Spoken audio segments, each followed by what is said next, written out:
raising some of the very important issues that Bangladesh deals with. You talked about the Rohingya people.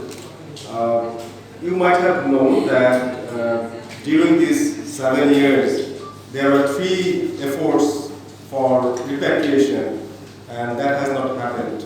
So the Rohingyas said that the situation on the other end in Rakhine State is not conducive.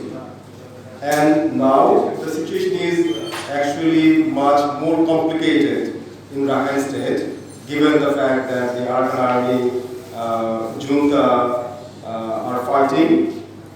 Meanwhile, these Rohingya people are also being forced to join the Myanmar military. So hundreds of thousands of Rohingya and some other ethnic population in Rakhine State are now displaced. They are coming close to the border of Bangladesh.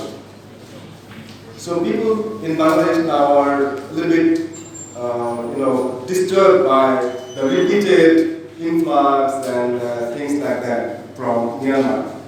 Whether Caritas has any program to help Myanmar mitigate the conflicts within Myanmar's border, because unless that is solved, Bangladesh is not going to be able to solve that problem, and there are many other emergencies in the world, as you said. So that's number one. The other one is,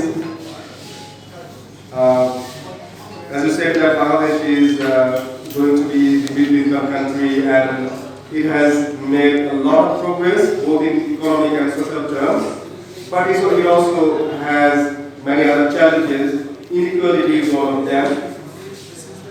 Whether Caritas is thinking of any new approach in terms of supporting Bangladesh in the days to come. Thank you.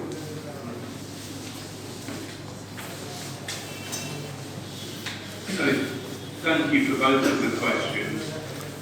I think I might, if I'm allowed to do this, Sebastian, I might ask you to answer the one about the future programs here in Bangladesh. I think you're better placed to answer that than I. But before I pass the microphone to Sebastian, yes, Caritas. So Caritas Internationalis is a global confederation of 162 national members like Caritas Bangladesh. And we have Caritas Myanmar that is active in Yangon and in the Diocese of Myanmar. And in fact, I shall be going there from here tonight. This time tomorrow, I hope. This time tomorrow, I hope I will be in Yangon. And meeting all of the bishops, actually, of the Bishops' Conference of Yangon. Caritas has very similar programs on the Myanmar side of within Myanmar as here, but the circumstances are different, and it's difficult to operate in some areas of the country. Just as we are here, we are constantly looking for opportunities to help people develop, particularly the poorest and most vulnerable, but also addressing the humanitarian needs that arise from the natural disasters, but also from the kind of conflicts that you've mentioned. So I think, yes, we are working in Myanmar. We are trying to do what we can, but as you say, it's a very complex situation in the country at the moment.